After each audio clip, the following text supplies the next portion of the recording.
আসসালামু আলাইকুম, শুভ সকাল। কেমন আছেন সবাই? নিশ্চয়ই আমাদের মতোই সবার অবস্থা। কালকে রাতের পানিতে একদম আমাদের রুমের দরজা পর্যন্ত চলে গেছে পানি। কালকে দিন পর্যন্ত আপনার রাস্তায় ছিল পানি, মানে আমাদের বাড়ির সামনে রাস্তায়। এখন পুরো একদম আমাদের দরজা পর্যন্ত, হয়তো আজকে বৃষ্টি হলে আমাদের রুমে ঢুকে যাবে। সবাই সবার জন্য দোয়া করেন, দোয়া নিউজ পড়েন। আল্লাহ যেন সবাই আমাদেরকে এই বিপদ থেকে রহমত করে। আমার এইটুকু বয়সে আমি কখনো আমাদের বাড়িতে পানি দেখিনি, কারণ আমাদের বাড়িটা আমাদের এলাকার অন্যান্য বাড়ির চেয়ে অনেক উঁচা।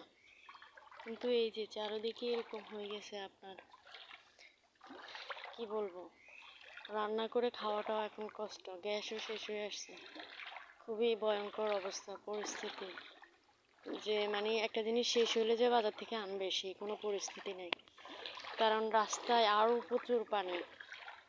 আমাদের খালের পাশে যে ব্রিজটা, মানে খালটা আগে ভরাট হয়ে গেছিলো, শুকনো মৌসুমে খাল ভরাট হয়ে গেছে। কারণ খালের পাশে যাদের যাদের জমি, তারা বালি দিয়ে জমি যখন ভরাট করছে, খাল ভরাট করছে, ওই বালুগুলা সব খালে ঢুকে ঢুকে ঢুকে ঢুকে খাল উঁচা চরের মতো হয়ে গেছে, নিষ্কাশন করে নাই।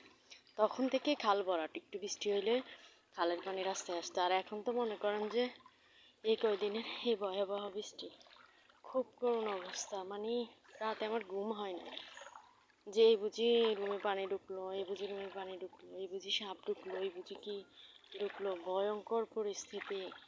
আমার নিজের অবস্থায় এরকম, আমার ভয় লাগে। আর বাহিরের মানুষের যখন ফেসবুকে ঢুকে দেখি, খবরে দেখি, তখন মানে নিচ থেকে চোখ দিয়ে পানি পড়ে যে আল্লাহ কবে আমাদেরকে রহমত করবে, এই গজব থেকে উদ্ধার করবে। সবাই নামাজ পড়ে পড়ে বেশি বেশি করে সবার জন্য দোয়া করেন। আল্লাহকে ডাকা ছাড়া আসলে আমাদের এই মুহূর্তে আর কোনো উপায় নেই। আল্লাহ ছাড়া আমাদের কোনো উপায় নেই। দেখছেন কি অবস্থা, পুরো পানি সাগর হয়ে গেছে। কতটুকু পানি দেখছেন, মানে কথা যে বলি আমার বিশ্বাস করবেন না, চোখ দিয়া পানি পড়ে যে আমি এইটুকু পানিতে এত হতাশ।